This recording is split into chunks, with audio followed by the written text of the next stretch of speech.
Hey guys, my name's Chris and this is Taylor Welding. I am in the gym. I'm not at work welding on anything, but I got a question in the comments about what is a shutdown and why do I need to get into them? Well, I can only tell you why I got into them, and that's because they pay really good. You can make a quick chunk of cash like that because they work so much. They pay good and they work a lot of hours, and they'll usually give you some type of per diem to help you pay with your hotel room and food. Now, what happens is paper mills, power plants, refineries, they will have to shut the unit down, whatever unit it may be. There's all kind of different processing things that happen in these big industries, and they'll have to shut it down, and they want it on yesterday. They're going to do like a 2-week shutdown or a 2-month shutdown or a 6-month shutdown, depends on what it is. And they'll hire people out like Zachary and Duke Floor Daniels and people like that have a ton of subcontractors like me. They'll have some kind of in their pocket, and they'll show up and they'll do this big job as fast as they can. Pretty much, you know. So essentially what you're doing is you're getting a ton of experience because they're hurting for hands. If you're willing to work and you can show up and have a good attitude and you're not completely dumb, you'll fit in just right. And even if you are a little bit dumb, it'll probably be okay. There's all kinds on shutdowns. I mean, you're going to meet the most interesting people. You're going to meet wackos, weirdos. Everybody's chasing that dollar all over the place. But the good news is you're going to meet some really great people too, and they're going to be your lifelong friends. I've got people that I used to do shutdowns with, and we're best buds. So that's why I would recommend it. It's because I think right now is the perfect time for a young man or woman to get into a trade. And see, when you're in a shutdown, I've jumped crafts before. I started out welding for the iron workers, and I wound up welding with electricians. And then I figured out that wasn't real good, so I started welding pipe. That's where you want to be, just so you know. The pipe welders are sitting down on a bucket welding on a piece of pipe. And they got somebody that fits their pipe for them, and they really take care of their pipe welders. That's where you want to be. I was more of a grunt. But I got to learn a lot about rigging and, you know, just everything you can imagine. Jackhammering concrete off the side of walls, and it was nuts. We did different stuff all the time. But it kind of gives you makes you well-rounded.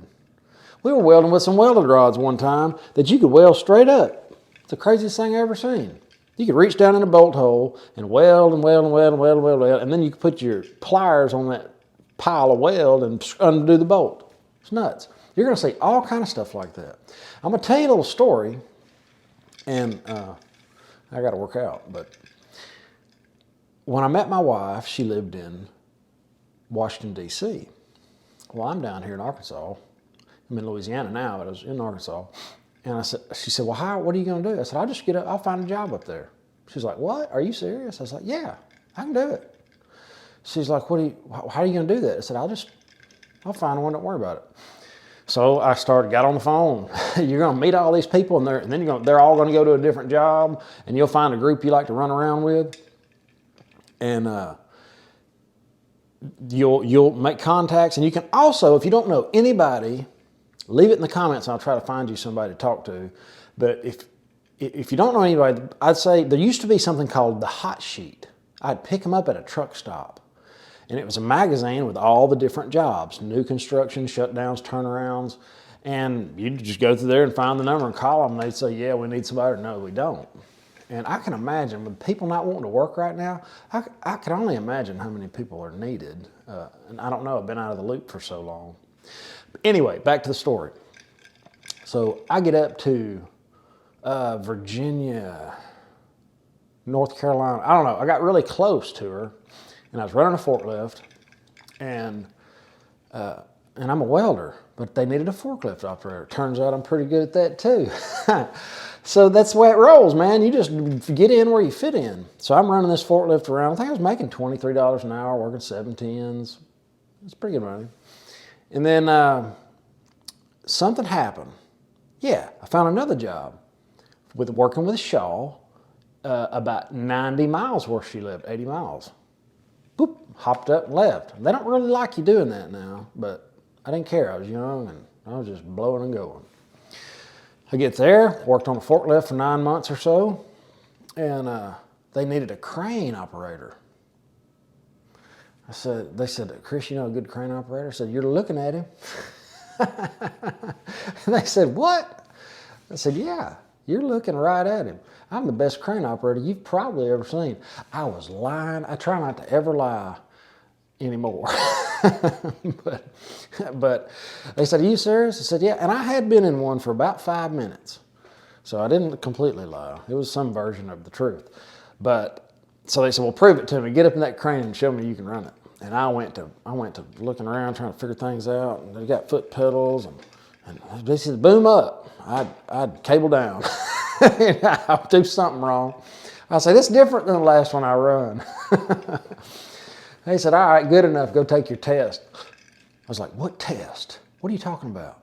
I said, okay. So I immediately started scrambling, calling everybody I knew that had anything to do with the crane. And they're like, oh, it's the CCO test and load chart. You're going to learn all this stuff. So I went to cramming, buddy. I figured out all the load charts. It's really not that hard. And I'm not going to take anything away from those crane operators because they are awesome at what they do. I had no business in a crane. I should have done some type of apprenticeship or something. I was a wonder I didn't kill somebody.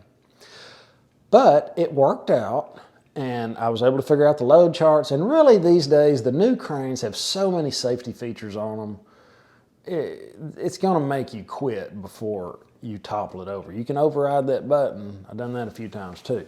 Anyway, the moral of the story is you're going to see all kinds of stuff and do an abundance of different things that's going to make you a better welder, tradesman, all-around person. That's why I mentioned shutdowns, turnarounds, and even new construction. My name's Chris, and this is Taylor Welding. Thank you for watching. Ask any questions. If you got any video ideas, please leave them in the comments. I'll see y'all later.